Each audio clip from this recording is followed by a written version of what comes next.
Personal growth ఛానల్‌కి తిరిగి స్వాగతం. కొత్త వారికి నా పరిచయం. నా పేరు రాఘవరెడ్డి. నేను personal growth, purpose, life, values, NLP, law of అట్రాక్షన్‌లో కోచింగ్ ఇస్తున్నాను. అదేవిధంగా మీకు మీ యొక్క జీవన ప్రయాణంలో మీకు ఆటంకంగా ఉన్నటువంటి అంశాలను మీరు విజయాలు సాధించటానికి అవసరమైన ఇంధనంగా మార్చి మీకు అందిస్తాను. దానికోసం ఈ వీడియోలు చేస్తున్నాను.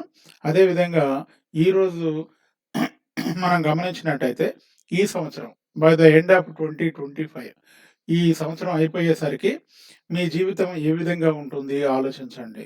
మీ జీవితం అనేది ఎవరి జీవితమైనా కూడా it is not decided by other people. పరిసరాల మీద ఆధారపడి మీ జీవితం ఉండదు. ఇతరుల మీద ఆధారపడి మీ జీవితం ఉండదు. అదృష్టం మీద ఆధారపడి మీ జీవితం ఉండదు. డే మరి జీవితం అనేది డెసిషన్‌ల మీద ఆధారపడి ఉంటుంది. మీరు తీసుకునేటటువంటి నిర్ణయాల మీద ఆధారపడి మీ జీవితం కొత్త రూపాన్ని తీసుకుంటుంది. కాబట్టి 2025 అనేది మీ జీవితం ఆనందకరంగా మీరు కోరుకున్న విధంగా ఉండాలంటే మీరు నేను చెప్పబోయేటటువంటి డెసిషన్స్‌ని పరిశీలించండి. ఈ డెసిషన్స్ పాటించడానికి ప్రయత్నం చేస్తే బహుశా మీ జీవితం మీ కంట్రోల్‌లో ఉంటుంది. మీరు నిరంతరం సంతోషంగా, ఆనందకరంగా ఉంటారు. లేకపోతే మీ జీవితం బాధామయంగా మారుతుంది. బాధలకి, కష్టాలకి కేర్ ఆఫ్ అడ్రస్‌గా మారుతుంది. మీరు ఏమాత్రం బాధలు, ఓటమి లేకుండా ఉండాలంటే ఈ రోజు నుంచే మీ జీవితాన్ని కంట్రోల్‌లోకి తీసుకోండి. దానికోసం నేను చెప్పబోయేటటువంటి 7 డెసిషన్స్‌ని మీరు పాటించండి. మీ జీవితం తప్పకుండా ఇంప్రూవ్ అవుతుంది. మరి వీడియోలోకి వెళ్ళిపోదాం. 1 ఫస్ట్ డెసిషన్ ఏందంటే మీరు మీ ఆరోగ్యాన్ని జాగ్రత్తగా కాపాడుకోవాలి. మీ ఆరోగ్యాన్ని అంటే మీ ఫిజికల్ ఫిట్‌నెస్‌ని, మీ దేహాన్ని సరైనటువంటి బాడీని సరైన కండిషన్‌లో ఉంచటానికి మీరు చర్యలు తీసుకోవాలి. ఇది ఒక నిర్ణయం మీరు తీసుకోవాలి. నా బాడీని, నా యొక్క దేహాన్ని సరైనటువంటి కండిషన్‌లో ఉంచటానికి నేను కట్టుబడి ఉంటున్నాను అని మీరు ఒక డెసిషన్ తీసుకోవాలి.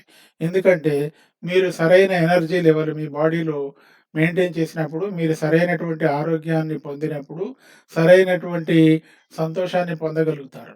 మీ ఎనర్జీ లెవెల్స్ టాప్ లెవెల్‌లో లేకుండా నీరసంగా ఉందనుకోండి, డిప్రెషను, అదేవిధంగా సప్రెషను, బాధలతోటి ఉందనుకోండి, యూ కెనాట్ అచీవ్ ఎనీథింగ్.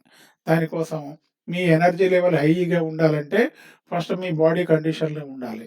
మనిషి ఈ భూమి మీద ఉన్నాడంటే దేహం రూపంలోనే ఉంటాడు. కాబట్టి మీ దేహం అనేది మీరు చక్కగా పవిత్రంగా చూడండి. ఒకవేళ మీ దేహాన్ని మీరు దేవాలయంగా భావిస్తామనంటే ఇట్స్ ఓకే, మంచిదే. కానీ దేహం పట్ల జాగ్రత్తగా ఉండండి. ఆ దేహానికి బాడీకి అవసరమైనటువంటి ఫీడింగ్ ఇవ్వండి. అవసరమైన ఎక్సర్సైజ్ ఇవ్వండి. దాన్ని కండిషనింగ్ చేయండి. ఎలా చేయాలనేది మీకే వదిలేస్తున్నా. నేను ముఖ్యమైన 7 డెసిషన్‌లు చెప్తానిప్పుడు. ఒక్కొక్క దాన్ని ఇప్పుడు వివరించటం చేయట్లేదు. ఓన్లీ 7 డెసిషన్స్ 7 నిర్ణయాలు మీ దృష్టికి తీసుకురావడానికే ఈ వీడియోని ఉపయోగిస్తున్నాను. తర్వాత రెండవది, మీరు మీ మైండ్‌ని రక్షించుకోవాలి. మీ మైండ్ మీద దాడి జరుగుతుంది. మీ మైండ్ మీద సోషల్ మీడియా దాడి జరుగుతుంది. మీ మైండ్ మీద నెగెటివ్ ఇన్‌ఫ్లుయెన్సెస్ దాడి జరుగుతుంది. మీ మైండ్ మీద మీ చుట్టూ ఉన్నవాళ్ళు ఎప్పుడూ సజెషన్స్, కమాండ్స్, డిమాండ్స్ పెడుతూ ఉంటారు. అవి కనుక్కోకుండా ఉంటే మీరు మా వాళ్ళే కదా! మా ఫ్రెండే కదా! మా పక్కింటి వాళ్ళే కదా! మా బ్రదరు లేకపోతే మా రిలేషనే కదా! అనుకుంటే మీరు మీ కంట్రోల్‌ని కోల్పోతారు. ఒకసారి మీ మనసు మీద మీ కంట్రోల్ పోయిన తర్వాత మీరు చేసేదేముంటుంది? ఒకసారి వెనక్కి తిరిగి చూసుకుంటే మీరు ఎక్కడెక్కడ ఎన్ని సార్లు ఫెయిల్ అయ్యారనేది మాత్రమే తెలుస్తుంది. అందుకని ఈ రోజు నుంచి మీరు మీ మైండ్‌లోకి పోయేది ప్రతిదీ కూడా మీరు సెలెక్ట్ చేసుకొని, ఎన్నుకొని ఇది మంచిదే అనుకుంటే మీ భవిష్యత్తుకి, మీ జీవితానికి అది మంచిదే అనుకుంటే దాన్ని మాత్రమే మీ మైండ్ లోపలికి పంపండి. మీ మైండ్‌కి ఫీడింగ్ ఇవ్వండి. ఏం ఫీడింగ్ ఇస్తారు? నిరంతరం మీ మైండ్‌ని యాక్టివ్‌గా ఉంచండి. మీరు మీ మైండ్‌కి మీ జీవిత లక్ష్యం గురించి ఫీడింగ్ ఇవ్వండి. మీ మైండ్‌కి హెల్త్ గురించి అదే విధంగా వెల్త్ గురించి, మంచి హ్యాపీనెస్ గురించి, మంచి మానవ సంబంధాల గురించి ఫీడింగ్ ఇవ్వండి. మీరు ఫీడింగ్ ఇవ్వకపోతే వేరే వాళ్ళు ఇచ్చినటువంటి ఫీడింగ్ మంచిదనుకుంటే మీరు ఏదో ఒకరోజు బోల్తా పడతారు. అప్పుడు మీ జీవితం చాలా దూరం వెళ్ళిపోతుంది. కాబట్టి మీరు పాజిటివ్ విషయాలను ఎన్నుకొని, పాజిటివ్ విషయాలను కూడా మీకు అవసరమైనవి మీరు మీ జీవితంలో ఏ స్టేజ్‌లో ఉన్నారో నాకు తెలీదు. స్టేజ్ అంటే మీరు చైల్డ్‌హుడ్‌లో అంటే బాల్యంలో ఉన్నారా? యవ్వనంలో ఉన్నారా? లేదా పెద్ద అడల్ట్ వయసులో ఉన్నారా? పెద్ద వయసులో ఉన్నారా? లేదా మధ్య వయసులో ఉన్నారో నాకు తెలీదు. మీ వయసును బట్టి, మీ వృత్తిని బట్టి, మీరు చేసే పనిని బట్టి మీరు మీ మైండ్‌కి ఫీడింగ్ ఇవ్వండి. దీన్ని మీరు బాధ్యతగా తీసుకోండి. మీరు బాధ్యతగా తీసుకుంటే మీ జీవితం మీ కంట్రోల్‌లోకొస్తుంది. మీరు మీ మైండ్‌ని ఫీడ్ చేయడం మీద జాగ్రత్తగా ఉండండి. తర్వాత మూడవది మీరు మీ చుట్టూ ఉన్నవాళ్ళు ఎవరితోటి మీరు గడుపుతున్నారు? మీ చుట్టూ ఉన్న వాళ్ళు ఐదుగురు మీరు ఎవరితోటి గడుపుతున్నారో, ఐదుగురు వ్యక్తుల యొక్క సరాసరి మీ జీవితం.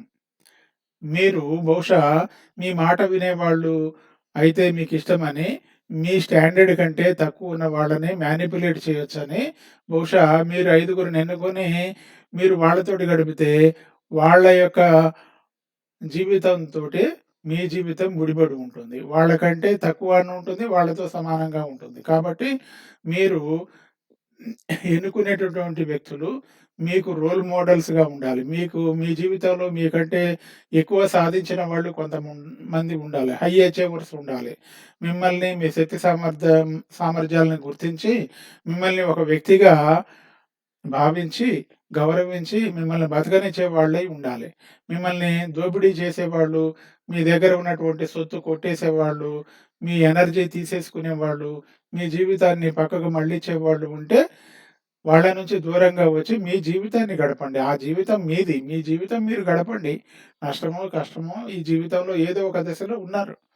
సంపన్నులు, పేదవాళ్ళు ఏదో ఒక దశలో ఉన్నారు. కానీ మీరు మీ అనుభవాలని మీ సొంతంగా చేసి పొందండి. కష్టమైన, నష్టమైన మీరు అనుభవించి మీరు పొందండి. దానికోసం మీ చుట్టూ ఉన్న వాళ్ళని ఎన్నుకోండి. కనీసం ఐదుగురిని ఎన్నుకోండి. మీకు ఫ్రెండ్స్ కావచ్చు, లేదా మెంటార్స్ కావచ్చు, రిలేషన్‌షిప్స్‌లో ఉన్నవాళ్ళు కావచ్చు, మీ బాస్ కావచ్చు. ఈ మీ చుట్టూ ఉన్న వాళ్ళ ఐదుగురు యొక్క యావరేజ్ అనేది మీ మీద పనిచేస్తుంది. మీరు బహుశా మీ జీవితం దానికి రిఫ్లెక్షన్‌గా ఉంటుందని సైకాలజీ ప్రూవ్ చేసింది. ఆల్రెడీ ప్రూవ్ చేసింది. కాబట్టి గమనించండి. అదేవిధంగా నాలుగవ నిర్ణయం. మీరు సపోజ్ మీరు ఏది మీ జీవితంలో సహించరో, ఏది మీరు యాక్సెప్ట్ చేయరో ముందే డిసైడ్ చేసుకోండి. మీరు ఒక దొంగ కాదు. I am not a thief. నేను దొంగని కాదు. నేను మాఫియా కాదు. నేను గంజాయి అమ్మను. ఆ విధంగా మీరు దేన్ని సహించరో వాటిని ఎన్నుకోవటం ద్వారా మీరు మీ జీవితంలో బౌండరీ గీస్తారు. ఆ బౌండరీలోకి ఓన్లీ మీకు అనుకూలమైన వాళ్ళనే తెచ్చుకుంటారు. కాబట్టి మిమ్మల్ని శక్తిహీనులు చేసేటటువంటి హ్యాబిట్స్‌ని కట్ చేయండి. సపోజ్ మీరు స్మోకింగ్ ఉందనుకోండి, గుట్కా ఉందనుకోండి, మీరు యాక్సెప్ట్ చేస్తారా? చెయ్యరు. Don't accept it. కాబట్టి అటువంటి నిర్ణయం తీసుకోండి. నెగెటివ్ థింకింగ్ ఉంది. గాసిపింగ్ ఉంది. సోషల్ మీడియా ఉంది. వాటిల్లో సోషల్ మీడియాను కూడా పాజిటివ్‌గా వాడుకున్న వాళ్ళు చాలామంది ఉన్నారు. అదే విధంగా నెగెటివ్‌గా వాడేవాళ్ళున్నారు. మీరు ఏ విధంగా వాడుకుంటారు? మీరు దేన్ని యాక్సెప్ట్ చేయరో అది మీ యొక్క పరిధిని డిసైడ్ చేస్తుంది. లేకపోతే మీ జీవితంలోకి వేరే వాళ్ళు చొచ్చుకొని వచ్చేస్తారు. మీకు ఇష్టాలు లేకపోతే, మీకు ఏది ఇష్టమో, ఏది ఇష్టం కాదో మీరు డిసైడ్ చేసుకోకపోతే, వేరే వాళ్ళొచ్చి మిమ్మల్ని ప్రభావితం చేస్తారు. చివరికి వాళ్ళు ఎళ్ళిపోతారు. ఆ ప్రభావం మీ జీవితంలో ఉంటుంది. మీరు అనుభవించాల్సొస్తుంది. కాబట్టి జాగ్రత్తగా మీరు మీ నిర్ణయాలు చేయండి. ఐదవ డెసిషన్. మీరు మీ యొక్క పెరుగుదలకి అంకిత భావంతో పనిచేయండి. మీరు మీ మీ యొక్క పర్సనాలిటీ, మీ యొక్క వ్యక్తిత్వము, మీ యొక్క ఆహ్, ఉనికి ఉంటది గదా! మీరు చేసే పనులుంటుంది గదా! మీ సెల్ఫ్ ఇమేజ్ ఉంటుంది గదా! దాన్ని పెంచుకోవటానికి, వికాసం చెందటానికి మీరు నిర్ణయం తీసుకోండి. మీ యొక్క వ్యక్తిత్వ వికాసం కోసం, మీ సెల్ఫ్ ఇమేజ్ కోసం, మీరు మానసికంగా వికసించటం కోసం, అభివృద్ధి చెందటం కోసం కంకణం కట్టుకోండి. ఆ విధంగా కంకణం కట్టుకుంటే బహుశా మీరేం చేయొచ్చు, మీకు మీకిష్టమైనటువంటి మీ గ్రోత్‌కి అవసరమైనటువంటి బుక్స్ చదవచ్చు. మీరు లేదా యూట్యూబ్ ఆడియోల ద్వారా, వీడియోల ద్వారా వినవచ్చు, నేర్చుకోవచ్చు. లేదా కోచింగ్ ప్రోగ్రామ్స్‌కి అటెండ్ కావచ్చు. కాబట్టి మీ వికాసం అనేది భాగం. మేము కాలేజీలో చేరాము, యూనివర్సిటీలో చేరాము, మేము స్కూల్‌లో చేరాము, మేము పలానా కాడ చేరామంటే అక్కడ చెప్పేదంతా అకాడమిక్సే చెప్తారు. వ్యక్తిగత వికాసానికి సంబంధించినయి అక్కడ చాలా తక్కువ చెప్తారు. ఒక్కొక్కసారి అసలు చెప్పరు. ఆ కంటెంట్‌లో ఉండదు. ఆ సిలబస్‌లో ఉండదు. కాబట్టి మీరేం చేయాలి? మీ వ్యక్తి వికాసానికి మీరే బాధ్యత తీసుకోవాలి. కొంతమంది పేరెంట్స్‌కి తెలుస్తుంది. కొంతమంది పేరెంట్స్‌కి తెలీదు. కొంతమంది పేరెంట్సు లక్షలాది రూపాయలు, కోట్లాది రూపాయలు పిల్లలకి సంపాదించి పెడతారు. మరి పెద్ద పెద్ద కాలేజీలలో 3,00,000 5,00,000 కట్టి ఏసీ డార్మిటరీస్, ఏసీ కాలేజని, ఎంసెట్ కోచింగు, జేఈఈ, ఐఐటీ కోచింగ్‌లు పంపిస్తారు. కానీ వాళ్ళ మానసిక పరిస్థితి ఎట్లా ఉంది? వాళ్ళ మానసిక ఎదుగుదలకి, వికాసానికి అవసరమైనటువంటి పర్సనల్ గ్రోత్ కోసం వాళ్ళు ఇన్వెస్ట్‌మెంట్ చేయాలనేది వాళ్ళ బుర్రలోకి రాదు పాపం. ఆ విధంగా రాకపోవటం వల్ల ఆ పిల్లలు ఎక్కడో పోయి ఒక చోట వాళ్ళు కోరుకున్న విధానం కాకుండా నెగెటివ్ ఎఫెక్ట్‌లో పడి బహుశా లాస్ అయితారు. తర్వాత నెక్స్ట్ ఆరోదేందంటే, మీరు మీకేదైతే ఉన్నాయో, మీకున్నటువంటి వనరులున్నాయి కదా! మీకున్నటువంటి వనరుల పట్ల మీరు ఆరోగ్యంగా ఉన్నారు. మీకు కాళ్ళు, చేతులు మంచిగా ఉన్నాయి. మీ చేతిలో మొబైల్ ఉంది. వీటి పట్ల గ్రాటిట్యూడ్ కలిగి ఉండండి. కృతజ్ఞత కలిగి ఉండండి. మీ పేరెంట్స్‌కి కృతజ్ఞత కలిగి ఉండండి. మీ టీచర్స్ మీకు హెల్ప్ చేసిన వాళ్ళకి కృతజ్ఞత కలిగి ఉండండి. ఈ కృతజ్ఞత కలిగి ఉండటం వల్ల మనం ఏం చేస్తామంటే, మనలో హయ్యర్ వైబ్రేషన్‌ని లిబరేట్ చేస్తాం. వైబ్రేషన్ ప్రపంచమంతా ఎనర్జీతో నిండి ఉంది. ఎనర్జీ ఎక్కడి నుంచి ఒక చోటు నుంచి ఒక చోటికి ట్రాన్స్‌ఫర్ అవుతుంది. ఎనర్జీ ట్రాన్స్‌ఫర్ అయ్యేటప్పుడు ఎలా ట్రాన్స్‌ఫర్ అవుతుంది? వైబ్రేషన్ రూపంలో ట్రాన్స్‌ఫర్ అవుతుంది. కాబట్టి మనం కూడా గ్రాటిట్యూడ్ కలిగి ఉంటే గ్రాటిట్యూడ్ అనేది ఒక వైబ్రేషన్. కోపం అనేది ఒక వైబ్రేషన్. అసూయ అనేది ఒక వైబ్రేషన్. అదేవిధంగా కంపారిజన్ అనేది వైబ్రేషన్. మనం ఏ వైబ్రేషన్ కల్టివేట్ చేయాలని డిసైడ్ చేసుకోవాలి. గ్రాటిట్యూడ్‌ని, కృతజ్ఞతా భావాన్ని మనం కల్టివేట్ చేయాలని, అప్రిషియేట్ చేయాలని మనం డెసిషన్ తీసుకుంటే, మనం హయ్యర్ వైబ్రేషన్‌లో ఉంటాం. అదేవిధంగా ఆఖరిది ముఖ్యమైనదేందంటే, మీరు మీ జీవితాన్ని అద్భుతంగా తీర్చిదిద్దుకోవాలంటే, మీ చుట్టూ ఉన్న వాళ్ళ సహకారం కావాలి. మీ చుట్టూ ఉన్న వాళ్ళకి సేవ చేయాలి. వాళ్ళకి ఎంతో కొంత కంట్రిబ్యూట్ చేయాలి. ఆ విధంగా ఇతరులకు సర్వీస్ చేయటం ద్వారా, లేదా ఇతరులకి అవసరమైన ప్రొడక్ట్స్‌ని డెవలప్ చేయటం ద్వారా, ఇతరులకు అవసరమైనటువంటి సర్వీసెస్‌ని అందించటం ద్వారా, మన జీవితంలో మనం సంపద పొందుతాం. మన జీవితంలో మనం కనెక్షన్ పొందుతాం. వేరే వాళ్ళతోటి అభిమానాన్ని పొందుతాం. కాబట్టి సంపద పొందాలన్నా, అభిమానం పొందాలన్నా, జీవితం పట్ల సాఫల్యత చేకూరాలన్నా కూడా కంట్రిబ్యూషన్ అనేది అవసరం. ఈ కంట్రిబ్యూషన్ అనేది సర్వీస్ ద్వారానే వస్తుంది. కాబట్టి ఇప్పటిదాకా మిత్రులారా ఇప్పటిదాకా చూసారు. ఈ వీడియో మీకు ఉపయోగకరంగా ఉందనంటే, దీంట్లో ఏది ఉపయోగకరంగా ఉందో కామెంట్స్‌లో తెలియచేయండి. మరలా నెక్స్ట్ ఇంకొక మంచి వీడియోతోటి కలుసుకుందాం. నేను మీ యొక్క అభివృద్ధికి పనిచేసేటటువంటి రాఘవరెడ్డి. ఈ వీడియో లైక్ చేయండి. ఈ ఛానల్‌కి సబ్స్క్రైబ్ చేయండి.